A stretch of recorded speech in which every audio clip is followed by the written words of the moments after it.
What is up, YouTube? Max Reef here with another video. Before we get started today, I want to say thank you for 200 subscribers. You guys are amazing. It means a lot to me, and I want to continue to do this for you guys. So I've got a quick little update for you here on the Fluval Evo 13.5 gallon. So I'm going to throw on my orange lens so these colors will pop a bit more, and we'll get right into it. All right, guys, so it's the day after Thanksgiving today. Hopefully everyone had a good Thanksgiving. But I'm gonna go through and do a quick little update. There's been a couple of additions, couple of changes. So just gonna go through that and give you guys an update. I'm trying to post a little more than I usually do, so that's one of the attempts. So first and foremost, I'm sure is the most obvious is this candy cane. It's kind of an impulse buy. So in the last update, I had a piece of GSP, sorry, right along this rock here. I actually didn't like the look of it, so I traded it in, and this guy was 40 bucks, and it's got 6 heads, and one of the heads is already starting to split too. So yeah, 40 bucks for 6 heads of this candy cane I thought was a pretty good deal. So I bought it, and it looks great there. It pops. It's kind of like the first thing that your eyes draw to in the tank now, especially under the blues. So I'm really happy with that. I don't know if this was in the last update video or not, but I've got a new mushroom there. It's absolutely stunning under the blue lights. Again, one of my favorites.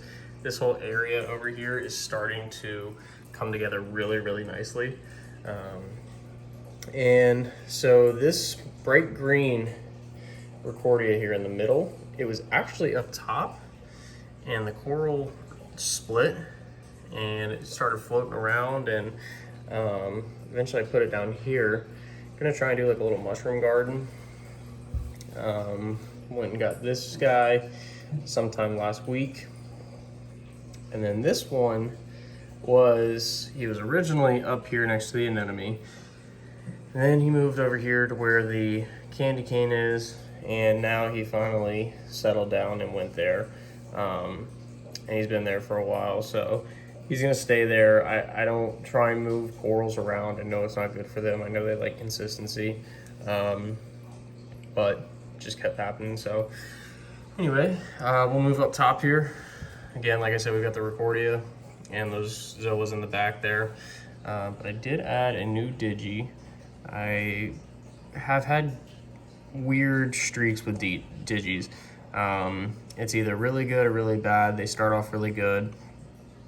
I'm going to tell you what I'm doing different now to hopefully maintain some of these harder to keep corals. The Kenyan tree there is looking okay, not great. But I'll tell you in a minute what I've been changing and what I've been doing. And down here we got the Zoas. These were up top where the candy cane was. They fell down.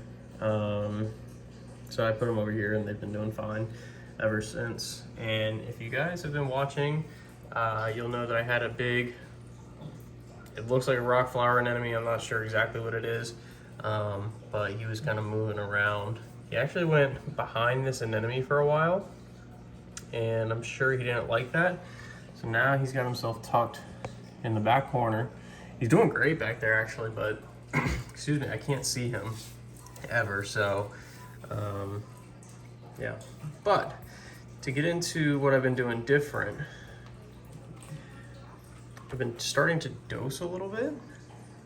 So I've been using this is formerly known as like the Kent's Marine, part A and part B for Nano Reefs. It's the same thing, same brand. They just call it Coral Life now. So I've been doing this daily, and it has been tremendous, the results that I've seen out of this tank. Been doing it consistently now for about 2 weeks, and still feeding the Reef Energy AB+.